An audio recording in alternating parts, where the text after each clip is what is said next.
Welcome everyone, Classroom English, Day 26.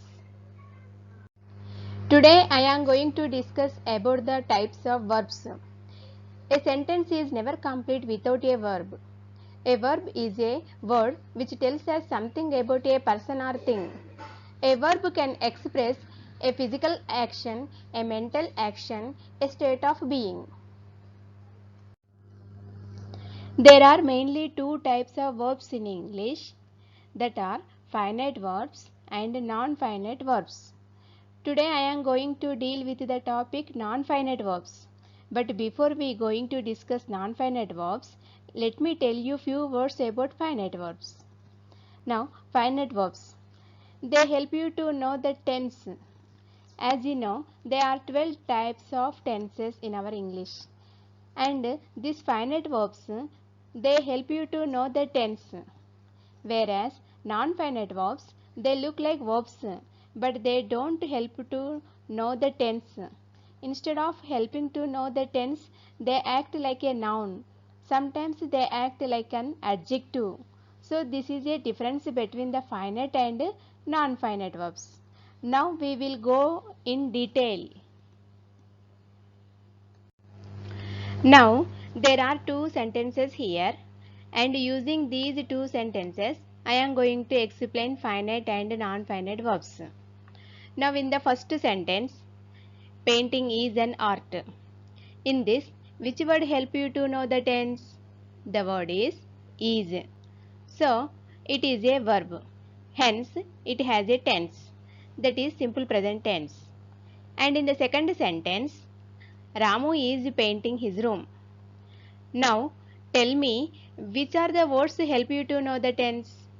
The underlined words are is painting. But what type of tense is this? Present continuous. So these are called finite verbs. Now coming to non-finite verbs.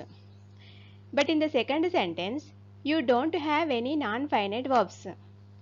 But in the first sentence, you have a non-finite verb here.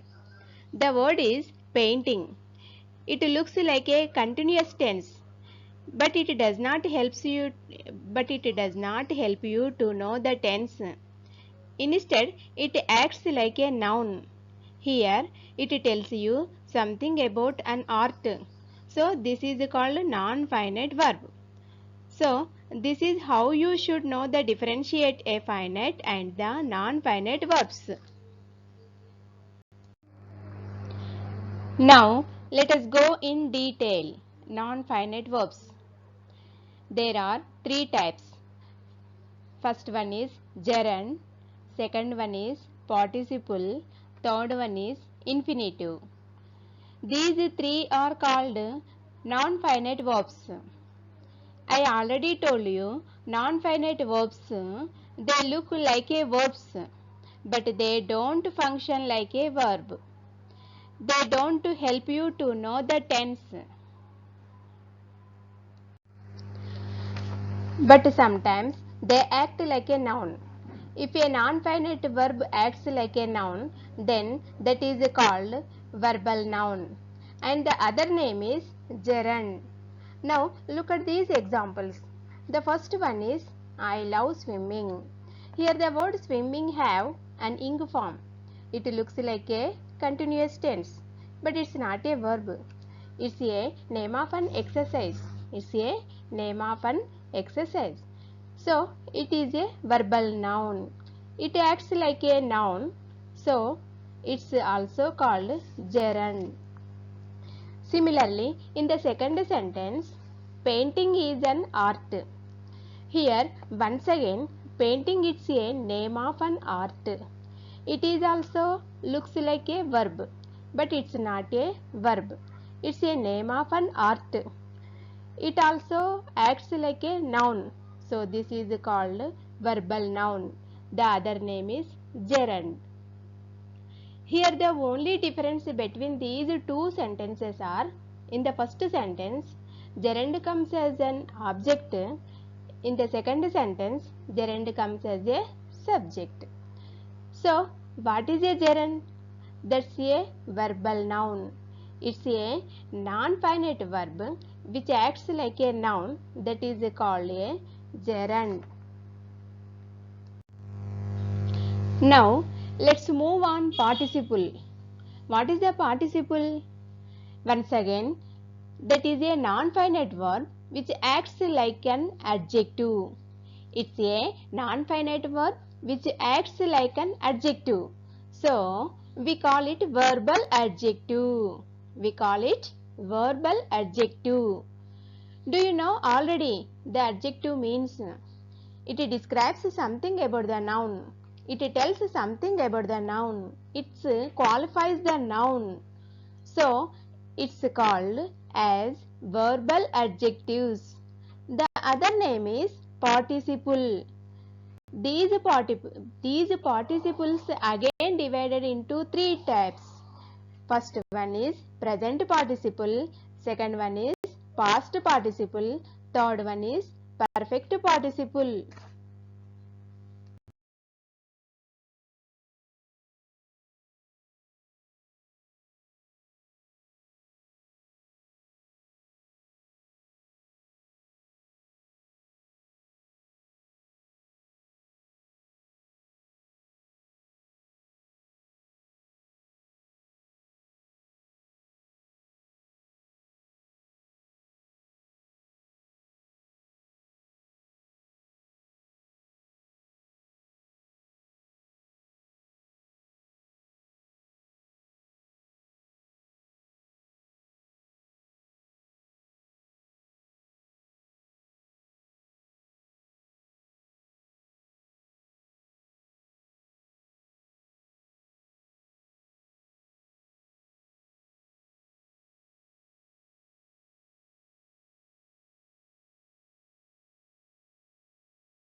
First we will go for present participle. See the examples now. First one is I bought a painting brush. Here bought is a finite verb. Leave that alone. Next, painting brush. In this, brush is a noun. Painting is looks like a verb, but it's not a verb. It acts like an adjective because it describes something about the brush, isn't it? So, it's look like a verb, but acts like an adjective. So, it's called verbal adjective and also called present participle. And why do we call it present participle? Because in present participle, the word ends with ing, ing, just like gerund. So the only difference between the gerund and present participle is Gerund acts like a noun, so it's a verbal noun. Whereas present participle acts like an adjective, so it's a verbal adjective. Examples of present participle being used as an adjectives. Number 1. A rolling stone gathers no moss. Number 2. A lying witness ought to be punished. Number 3. The creaking door awakened the child. The present participle that is most commonly used as an adjectives in the following phrases, that are: number 1. Thundering clouds, running water, barking dogs, rustling paper, hovering eagle, sleeping child. Next we will go for past participle. Here the word ends with ed or en. Let us see one example. I live in a painted house. In this, house is a noun. Painted is a verb. Even though it is a verb, it qualifies the noun house. So, it is also called verbal adjective. And the other name is past participle. Some more examples: a burnt child, a painted doll, a tattered blanket, a colored butterfly. Don't think of the usual past participle as a adjectival past participle. For example, usual past participle is drunk, adjectival past participle is drunken. Next we will go for perfect participle. For example, having heard the news, she collapsed. In this, collapsed is a finite verb. Just leave it.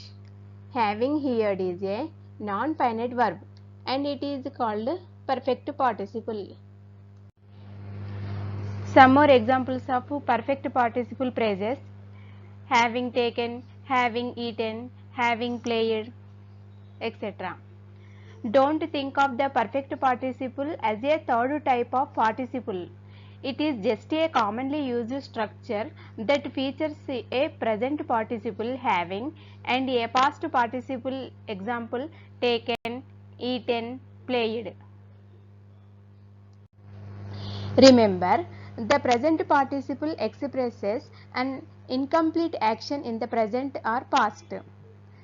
The past participle expresses a finished action or the state in which a person or thing is. The perfect participle expresses the completion of an action in the past. Next, let us move on to infinitive. This is the third type of non-finite verb. You already know gerunds, participles and infinitives are called verbals. So far you have learnt how to recognize a participle or a gerund by its form.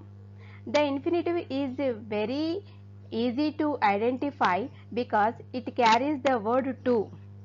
Like the gerund, the infinitive is used as a noun. It may also function as an adjective or as an adverb. Let us see one example. I like to paint my car by myself. Here, which is the finite verb? Like is the finite verb. Leave that alone. But which word is the to infinitive? To paint. To paint is the to infinitive. To plus verb. This is called to infinitive.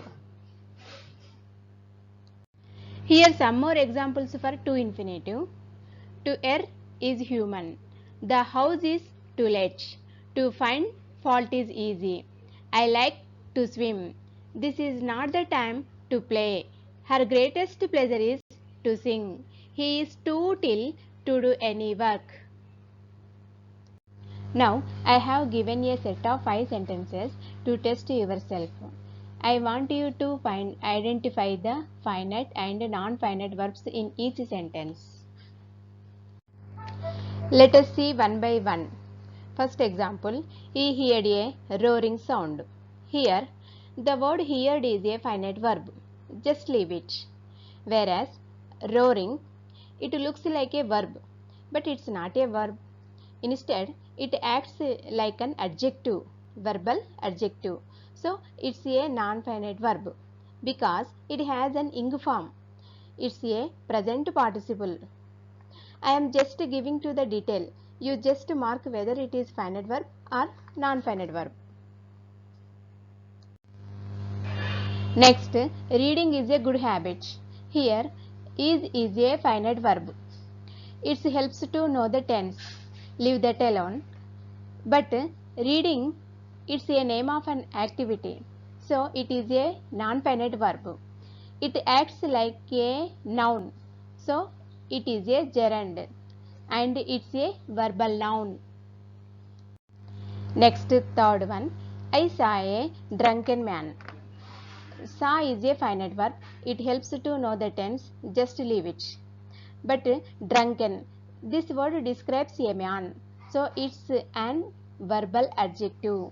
It's a participle, but past participle. Next, fourth one is having finished his work, he went out to play. Here, having finished is a non-finite verb. That is third type of perfect participle. Last example, I like to sing in the party. Like is the finite verb. To sing is the non-finite verb. It is called to infinitive. In this way, we can identify the finite and non-finite verbs. Let's observe this non-finite verbs tree with best examples. See how the non-finite verbs divided into three categories: gerund, participle, infinitive. Again, participle divided into three groups: present participle, past participle, and perfect participle. Thank you.